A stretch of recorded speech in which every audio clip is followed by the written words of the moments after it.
Olá, pessoal, boa noite a todos os alunos. Hoje nós temos diversos cursos aqui presentes. Para nós fazermos a nossa aula ao vivo da disciplina de Políticas Públicas. Essa nossa aula ela foi gravada em estúdio, então eu vou disponibilizar para vocês aqui o vídeo. E antes dessa aula ser disponibilizada, eu queria avisar vocês que nós estamos com uma nova lista de presença, que agora é um formulário, onde vocês vão preencher normalmente, como vocês já preenchiam a lista de presença, e também avaliar o conteúdo que foi dado. Então, mudou um pouquinho a nossa lista de presença, mas ainda é uma lista de presença. Nós só acrescentamos, tá bem, pessoal, alguns novos dados para que vocês possam estar preenchendo, para a gente sempre trazer coisas novas e melhores para vocês, tá bem? Vamos agora à nossa aula ao vivo. Eu vou estar aqui no chat o tempo todo, respondendo a vocês as dúvidas. Então, qualquer dúvida que vocês estiverem tendo, vocês podem ir mandando que eu vou respondendo, tá bem? Olá, alunos! Boa noite! Tudo bem com vocês? Eu estou aqui hoje para dar uma aula ao vivo para vocês da disciplina de Políticas Públicas em Saúde. Hoje eu vim convidada para dar uma aula com o tema em Melhorias nas condições de saúde ao usuário do SUS. Meu nome é Núbia, eu sou professora aqui da Unifatesc, eu sou enfermeira, tenho duas especializações, uma em enfermagem do trabalho e a outra em gestão hospitalar. Então hoje eu estou aqui para falar um pouquinho com vocês sobre essas melhorias, tá bem? Na nossa aula, nós vamos ver alguns tópicos importantes para a gente conseguir entender. O primeiro dele, para contextualizar toda essa questão do SUS, vai ser como surgiu o SUS. Depois nós vamos ver os princípios básicos do SUS.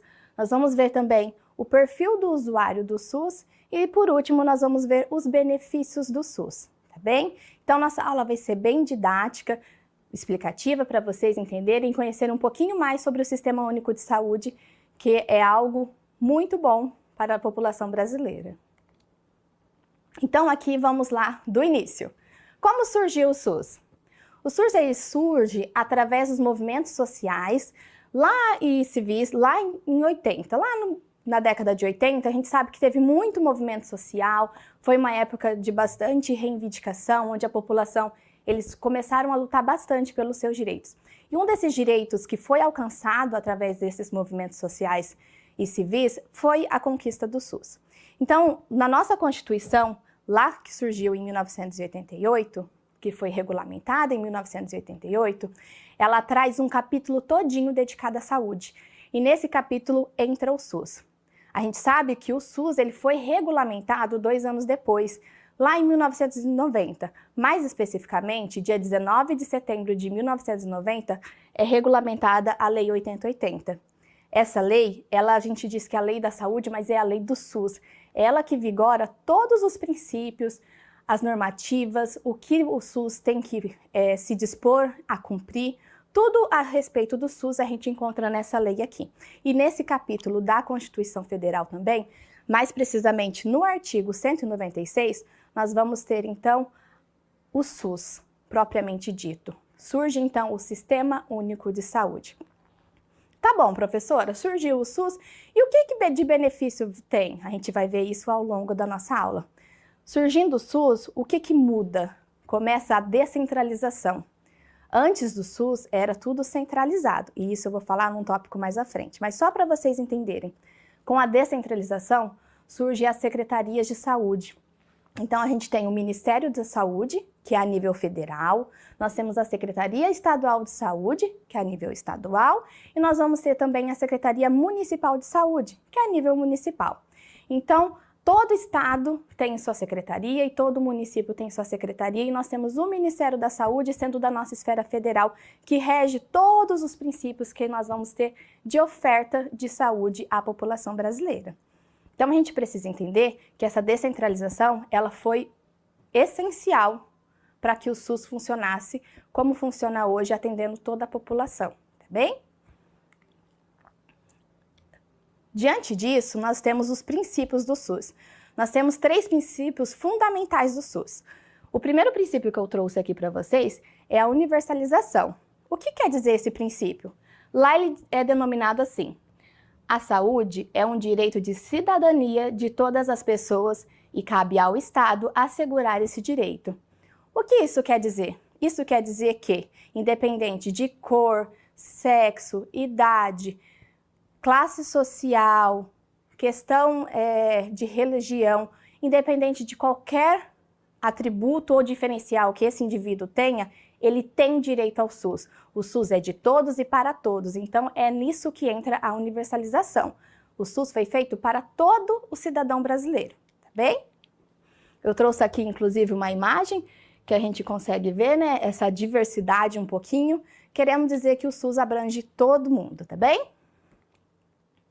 O segundo principal princípio do SUS é a equidade.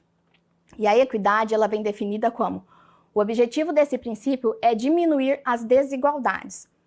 Ah, professora, mas como assim?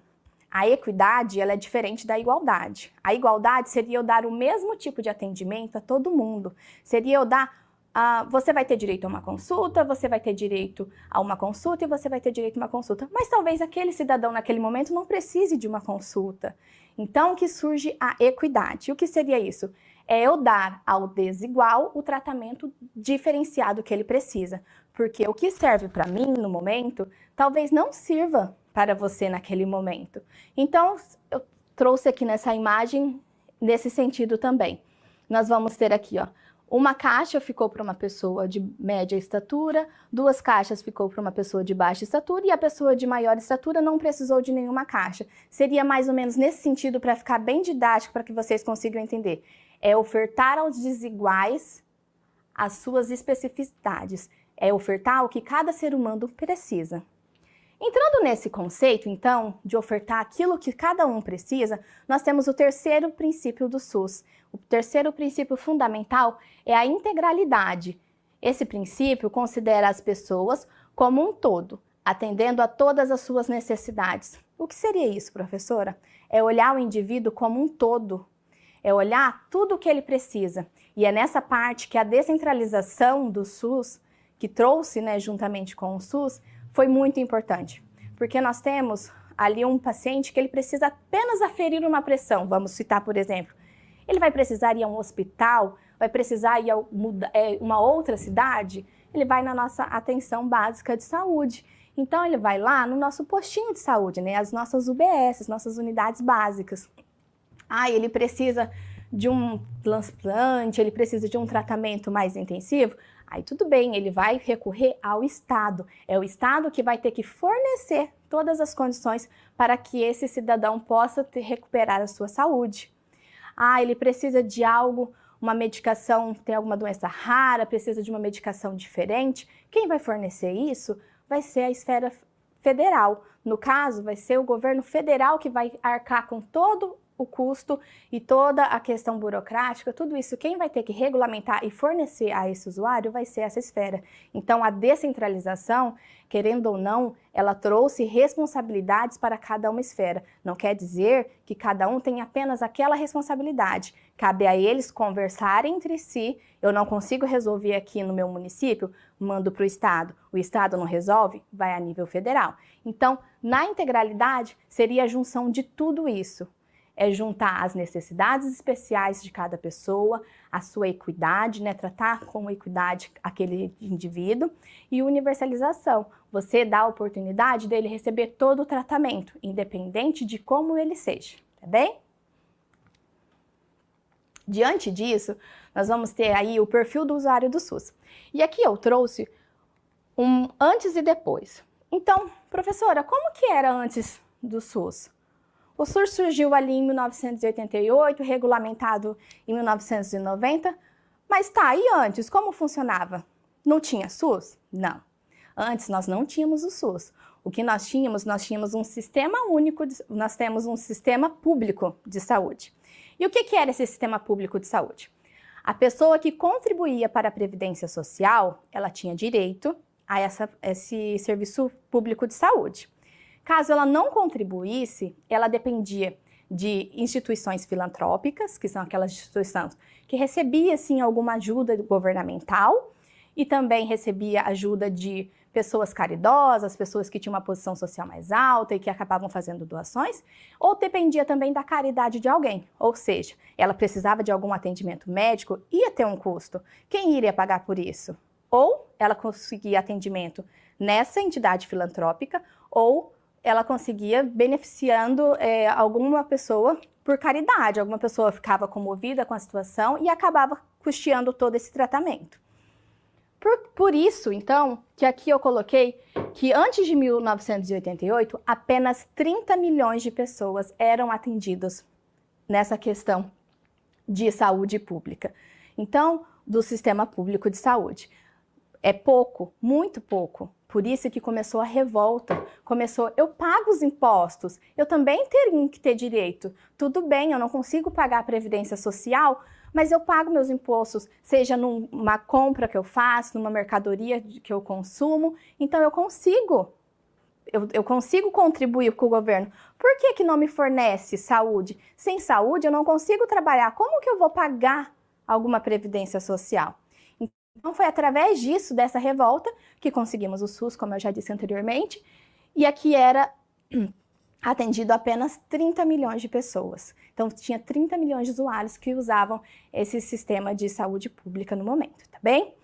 Depois de 1988, que foi regulamentado o SUS, surgiu o Sistema Único de Saúde, está na nossa Constituição, não foi à toa que foi dedicado um capítulo inteiro para a saúde, que regulamenta, vem ser regulamentado em 1990, né, a nossa Lei 8080, a nossa Lei do SUS, que garante todos esses princípios ditos anteriormente para vocês. Então, ele garante ao usuário que ele vai ter direito, que o SUS é para ele, o SUS é de todo mundo e que ele vai ter direito. Então, só para vocês entenderem, hoje em dia, 190 milhões de usuários são atendidos pelo SUS. Isso corresponde a 80% da nossa população atualmente. Tá, professora, e os outros 20%? Por que não são atendidos pelo SUS? Não é que não são atendidos pelo SUS. Eles, na verdade, têm convênio médico, têm convênio com clínicas. Então, o que acontece é que eles acabam não utilizando esse serviço médico do SUS. Mais pra frente, eu vou mostrar para vocês que, no final das contas, todo mundo utiliza o SUS, sim. Não numa forma de consulta médica, mas de outras formas também. Então, o que isso garante? 190 milhões de pessoas dependem única e exclusivamente do SUS. 190 milhões de pessoas precisam do SUS para ter um atendimento de saúde que não lhe tenha custo nenhum. Professora, mas você disse que nós pagamos impostos. Nós continuamos pagando os impostos com toda certeza, mas só que dessa vez, pelo menos o direito à saúde nos foi dado, nos foi consentido. Dado não, consentido. Agora nós temos o direito da saúde garantido na nossa Constituição, no artigo 196 e na nossa Lei 8080, lá de 1990. Tá bem? Então, através disso, nós garantimos esse direito. E hoje, saber que 80% da população depende do SUS e utiliza o SUS, querendo ou não, é mostrar que realmente precisava e que deu certo. E que a população precisa e a população usa o SUS. Então, vamos lá caracterizar esse perfil. Aqui eu trouxe 3 perfis que são os principais usuários do SUS na nossa atenção primária à saúde, na nossa PS. Idosos com comorbidades são o top 1, eles são os que mais utilizam o SUS. Entre essas comorbidades entram a hipertensão, que é a famosa pressão alta, e o diabetes. Então, esses são os pacientes que mais utilizam, é o usuário que mais utiliza o SUS, é os idosos com comorbidades. Em segundo lugar, nós temos as gestantes. Então, o pré-natal, ele está no top 2. As gestantes são as segundo usuário, tipo de usuário que mais utiliza o nosso Sistema Único de Saúde. E em terceiro lugar, tá as nossas crianças de até 5 anos. A nossa puericultura entra ali, ó, em terceiro lugar no nosso top 3. Eles também utilizam muito, seja pelo calendário vacinal, pelo acompanhamento, que o acompanhamento de uma criança, assim que ela nasce, é do ao nascer até a 1 ano mensal. Depois disso, passa a ser a cada 2 meses, depois disso a cada 6 meses. Então, por isso que até os 5 anos, elas acabam usando bastante o nosso serviço de saúde. E aqui eu trouxe para vocês, então, alguns dos benefícios do SUS que trouxe desde lá de 1980 e que vem se atualizando e buscando novas melhorias e buscando se adequar à nossa nova realidade de cada dia que vem passando. Então, os avanços na nossa atenção primária à saúde, eles dizem muito a respeito da unidade básica de saúde, tá, pessoal? Que isso corresponde à atenção primária à saúde. Então, teve o nosso programa Mais Médicos, que trouxe médicos de outros países para atuarem aqui no nosso país, porque nós tínhamos uma demanda, digamos assim, alta em situações extremas, em lugares extremos, em comunidades ribeirinhas, comunidades indígenas, interior, lugares que os médicos formados aqui no Brasil, que os médicos brasileiros não estavam conseguindo atender, não estavam conseguindo suprir essa demanda. Então, qual foi a solução? Trazer mais médicos de outros países para que eles pudessem atender essa população e que essa população não ficasse desassistida, para que pudesse ter um tratamento de qualidade, ter pelo menos o básico, o mínimo de saúde que tem que ser ofertado e é garantido pelo SUS, tá bem? Nós também temos a Estratégia Saúde da Família, a nossa ESF. Então, hoje em dia, todo município tem, é garantido. Você pode ir no seu posto de saúde, você pode ir na sua unidade básica de saúde. Você vai chegar lá e perguntar, nós temos estratégias de saúde da família? Tem, é garantido, é fomentado na lei. Todo lugar tem. Tem unidade básica de saúde, tem postinho que vai ter mais de uma devido à população que tem ali naquele bairro. Pode ter de 2 a 3. Então, cada uma vai ser responsável por uma parte daquele bairro. Vai ser responsável por passar a visita, para divulgar a campanha de vacinação. Então, vai ter toda a sua responsabilidade, fazer essa promoção à saúde, que é basicamente a funcionalidade da nossa APS, tá bem? Nós vamos ter também, aqui como eu já disse, o programa de prevenção à saúde, que se enquadra ali no nosso ESF, onde ele vai levar conhecimento para esse usuário do SUS, ali do bairro, ali daquela área, vai promover as campanhas de vacinação, lá no Outubro Rosa, que tem as campanhas de contra o câncer de útero, contra o câncer de mama, no Novembro Azul, que daí nós vamos ter a campanha contra o câncer de próstata. Então, ele fornece várias melhorias e questão de prevenção à saúde, porque é melhor prevenir do que remediar. Então, é melhor a gente prevenir, pegar alguma coisa em estágio inicial, que é muito mais fácil de conseguir tratamento e cura, do que pegar algo depois que poderia ter sido prevenido, poderia ter sido buscado lá no início e teria solução, e depois já foi descoberto muito avançado que daí não tem mais solução, tá bem? E daí também nós temos os acessos a medicamentos e tratamentos. Dentro desses acessos a medicamentos e tratamentos, hoje em dia nós temos uma nova regulamentação, uma nova comissão, que é a Comissão Nacional de Incorporação de Tecnologias no SUS, a CONITEC. Ela surgiu ali em 2011. Ela atua junto com a área de ciências e pesquisa. Ela vai trazer tratamentos novos, o canabidiol, por exemplo, para doenças raras e específicas que tem, sim, a sua indicação de tratamento, uma medicação de uma doença rara, como a ELA, uma medicação que é extremamente cara, vai ser sempre fornecido, vai ser sempre buscado pesquisas para que consiga uma melhor tecnologia, novos fármacos, novas terapêuticas para poder ajudar esse usuário ter o melhor tratamento possível, que é disponível em todo o mundo, tá bem? E daí nós temos a farmácia popular.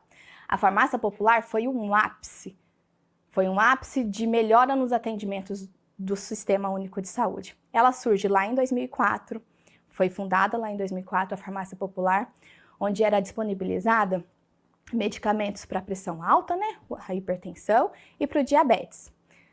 Em 2006, ela surge com uma nova atualização. Então, ela vem trazendo essa medicação, ao invés da pessoa pagar mais barato, como pagava lá no começo, ela começa a pagar 90% mais barato. Ela paga 10% do valor da medicação nessas farmácias de rede própria. Então, além da farmácia, que a gente tem a farmácia municipal nos municípios, que fornece a medicação, tudo bonitinho, caso não tenha nessa farmácia do município, ela consegue ir numa farmácia de rede própria e conseguir essa medicação que vai estar lá, é lei, toda farmácia tem que ter, sim, essa medicação fornecida com 90% de desconto, é 90% mais em conta. É uma medicação do ramo genérico, né, que nós falamos, e que ela é mais em conta por conta disso, tá bem? Lá em 2006 aconteceu essa modificação, em 2007 mais uma nova atualização, onde, além da medicação para hipertensão e diabetes, também é incluído medicação para asma, colesterol, Parkinson, osteoporose. Então, eles incluem mais uma gama de medicamentos. Aí passa de 120 medicamentos, facilmente. Passa de 120 medicamentos fornecidos pela sanidade básica, pela farmácia popular, desculpa. Então, além disso, também começa a ser fornecidos contraceptivos, os anticoncepcionais. Então, vai aumentando, vai melhorando. Em 2011, surge consolidado, aqui tem preço popular, aqui tem farmácia popular, que findou o nome do programa. Então, a partir de 2011, toda farmácia tem medicamentos para ser fornecidos de forma gratuita para asma, diabetes e hipertensão. E para ser fornecido com um preço de revenda, que é muito mais barato ainda do que aqueles 90%, medicações para glaucoma, asma, rinite, Parkinson, osteoporose, várias doenças. Eu vou deixar nas referências depois e lá tem todas as medicações que foram incluídas no programa, tá bem? Então, o SUS trouxe diversas melhorias, tanto nessa parte de atendimento das APSs, quanto nessa fase de medicação, de tratamento propriamente dito. Aqui eu trouxe também, como um benefício do SUS, o fortalecimento da rede de urgência e emergência. Tá, professor, o que seria isso? Nós tivemos o surgimento das unidades de pronto atendimento, a UPA, e também nós tivemos o Serviço de Atendimento Móvel à Urgência, que é o SAMU. O que isso acontece? Antes da existência desses dois tipos de serviços, que são as ferramentas principais para o tratamento de urgência, como o próprio nome deles já dizem, você passava mal, sofreu algum acidente, quem ia te socorrer provavelmente era o pessoal do Corpo de Bombeiros. Eles te levavam para o hospital da cidade, do município, que seja, no pronto-socorro. Então, acabou que começou a ficar muito sobrecarregado esse sistema. E foi preciso, sim, criar unidades diferentes para esse tipo de atendimento. Então, criou-se essas unidades para atendimento de urgência e de emergência, que emerge ser atendido naquele momento, senão o paciente tem risco à vida. Um serviço de urgência, que é o SAMU, que vai atender esse paciente ali, por exemplo, num acidente de trânsito, num acidente automobilístico, que ele precisa de cuidados ali no local do acidente. Não precisa apenas do transporte até o hospital, ele já precisa iniciar o atendimento ali. Então, a gente tem esse sistema de atendimento médico de urgência, que é o SAMU, que ele vai lá e presta todo esse atendimento desde a hora que ele chega, identificou ali o acidente, recebeu o chamado, vai lá, começa o atendimento, estabiliza o paciente, leva para o local mais apropriado, seja uma UPA, por exemplo, que vai dar a sequência desse atendimento, ou a um hospital no pronto-socorro já para dar entrada a um atendimento de internação, que precisa de alguma cirurgia ou algo do tipo. Então, esse sistema aqui foi necessário, porque o mundo vem mudando, a gente vem se atualizando, então cada vez mais tem surgido essas urgências.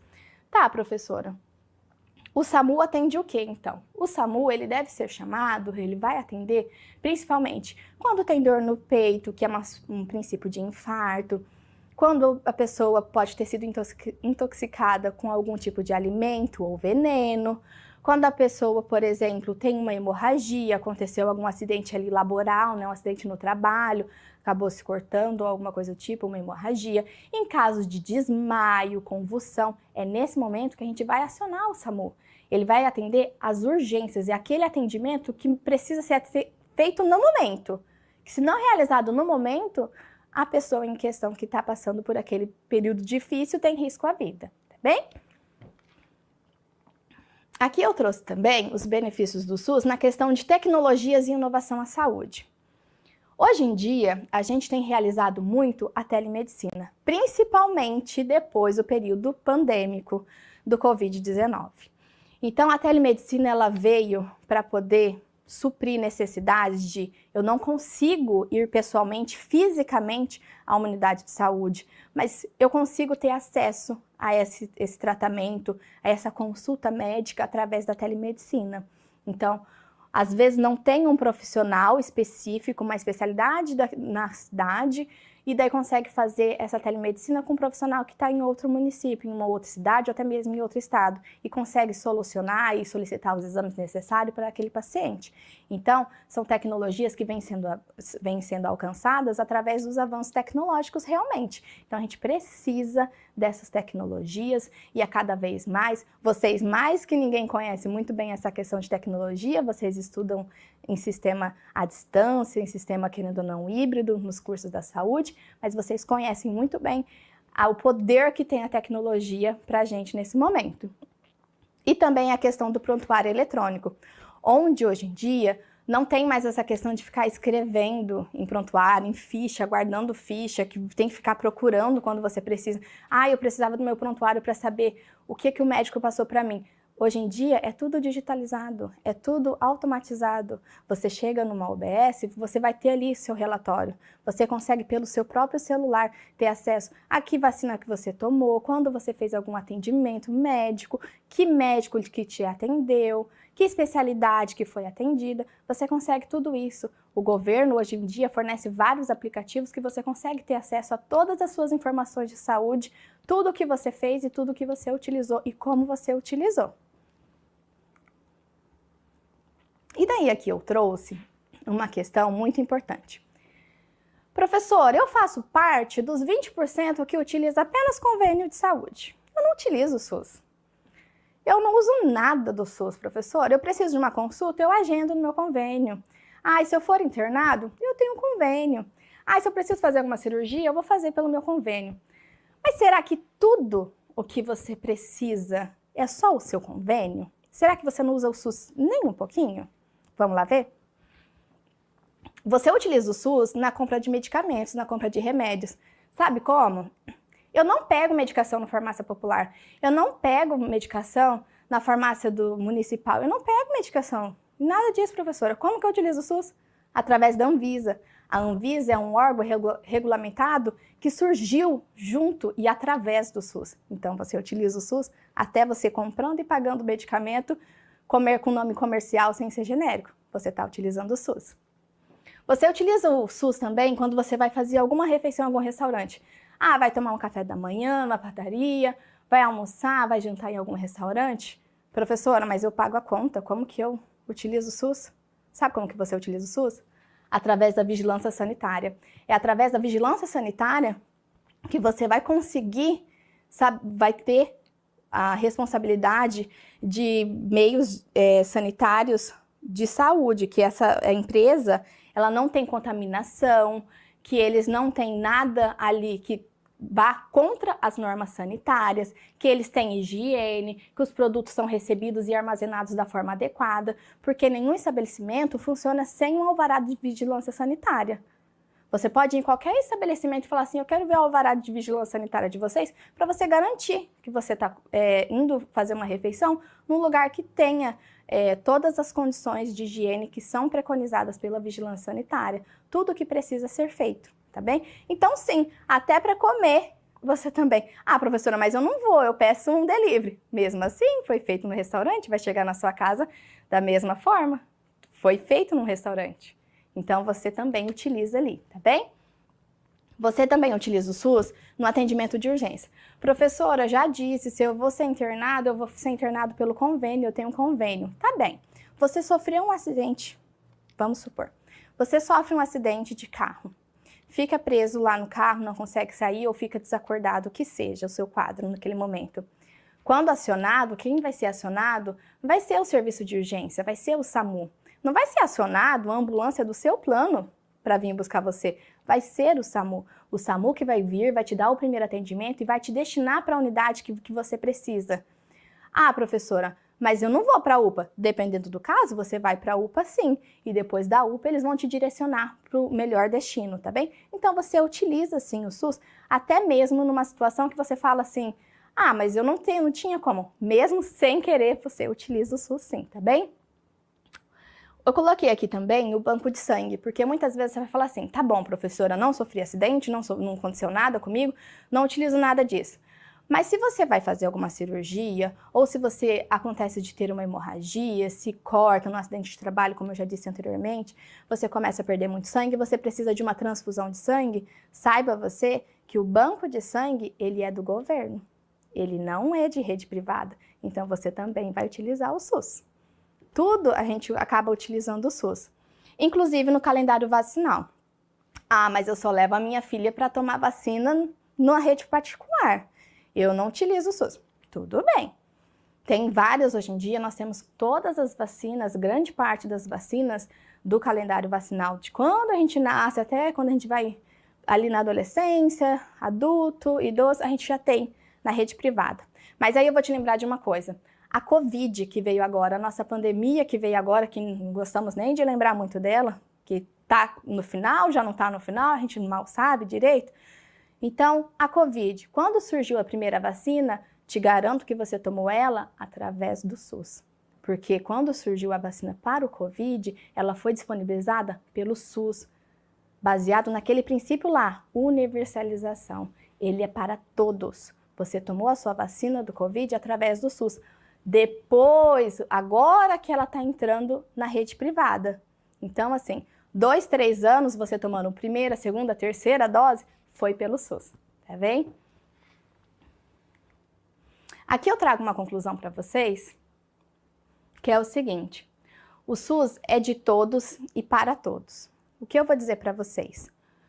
Utilizem o SUS com sabedoria. Eu já citei alguns exemplos aqui para vocês de quando a gente usa o SUS, de quando a gente precisa do SUS, como que a gente pode adquirir medicamentos pelo SUS, quando que é fornecido uma prevenção à saúde. Então, utilize o SUS.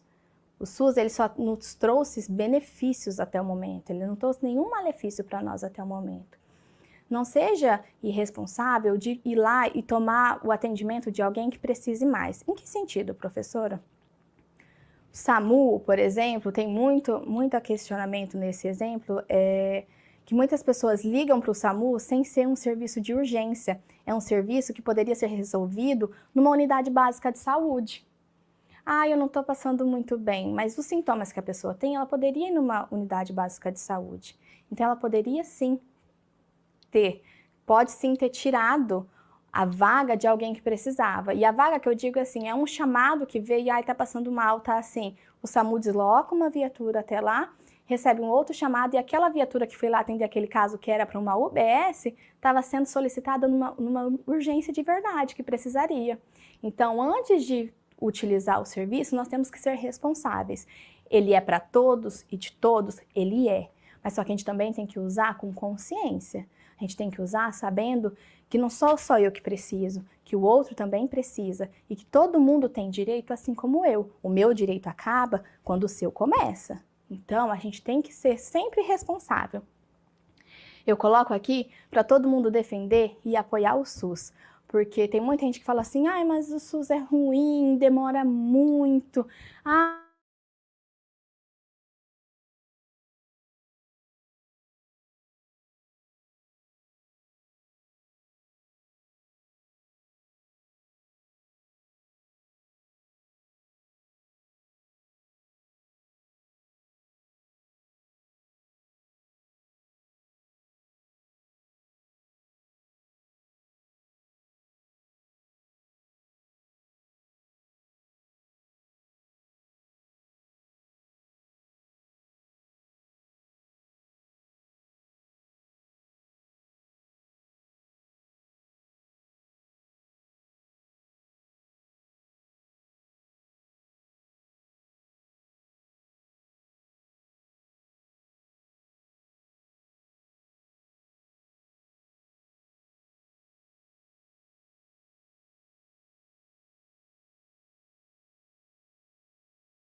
Olá, alunos, boa noite.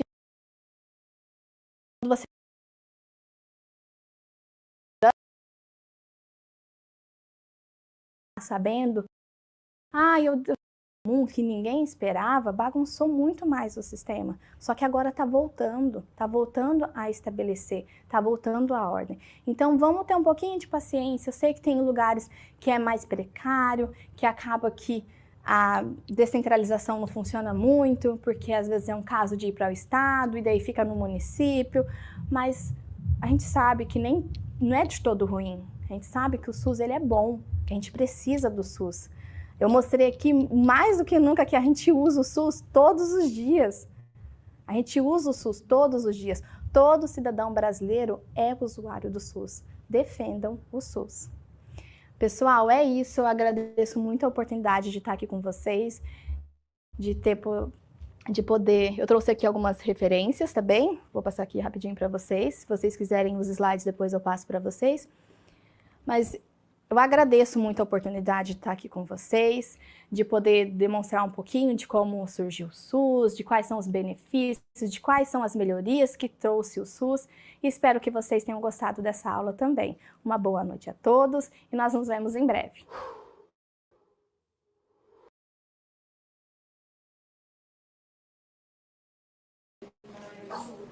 Oi, pessoal, voltando aqui então com vocês. Nós tivemos um pequeno contratempo agora, aqui no finalzinho da nossa live, ela deu uma travadinha ali, conseguimos corrigir, voltei de onde tinha parado. Eu espero que vocês tenham gostado. Eu vi alguns comentários aqui que eu queria até falar com vocês sobre o aplicativo que eu menciono nessa aula, que dá para conseguir, é o gov.br. Lá você consegue ter vários acessos a consultas que você já realizou.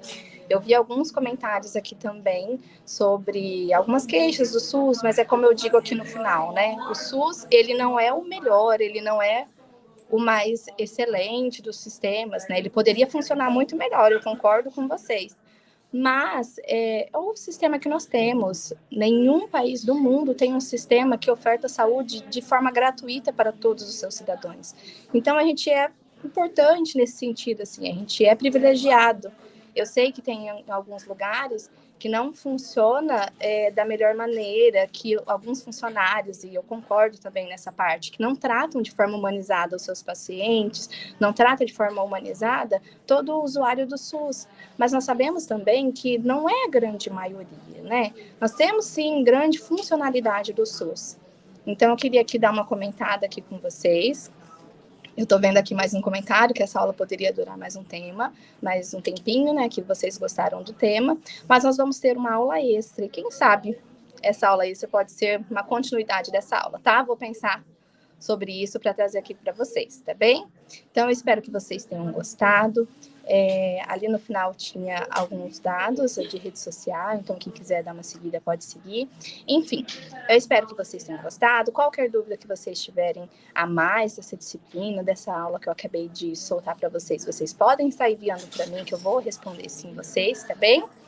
E gostaria muito, eu vou colocar mais uma vez sim a lista de presença, tá, pessoal? Antes de finalizar aqui, eu só vou desligar minha câmera, mas eu vou soltar mais uma vez a lista de presença para vocês. Como eu disse, ela mudou um pouquinho, ela não é mais aquela lista de presença onde vocês preenchiam apenas seus dados, ela pede sim a avaliação agora das aulas que nós vamos estar fornecendo para vocês, tá bem? Então, toda a nossa aula agora mudou a nossa lista de presença, vai ser dessa forma, é um formulário onde vocês vão preencher. O RA, eu sei que tem muito aluno que não sabe o seu registro acadêmico, então ele não está de forma obrigatória. Se você não lembra o seu RA, você não precisa preencher, tá bem? Não é um campo obrigatório. Agora, os demais campos, sim, são obrigatórios para você conseguir salvar a sua presença, tá bem, pessoal? Agradeço muito. Acabei de explicar o que é RA, mas o RA é o registro acadêmico, tá, pessoal? Então, assim, se vocês não conseguirem, não lembrarem o seu RA, não é obrigatório. Vocês podem, sim, preencher todo o formulário sem o RA, que vai ser salva a presença de vocês, tá? Vou disponibilizar mais uma vez a lista de presença e daí eu encerro a live aqui para vocês, tá bem? Uma boa noite a todos e nos vemos numa próxima aula, tá bem? Tchau, tchau!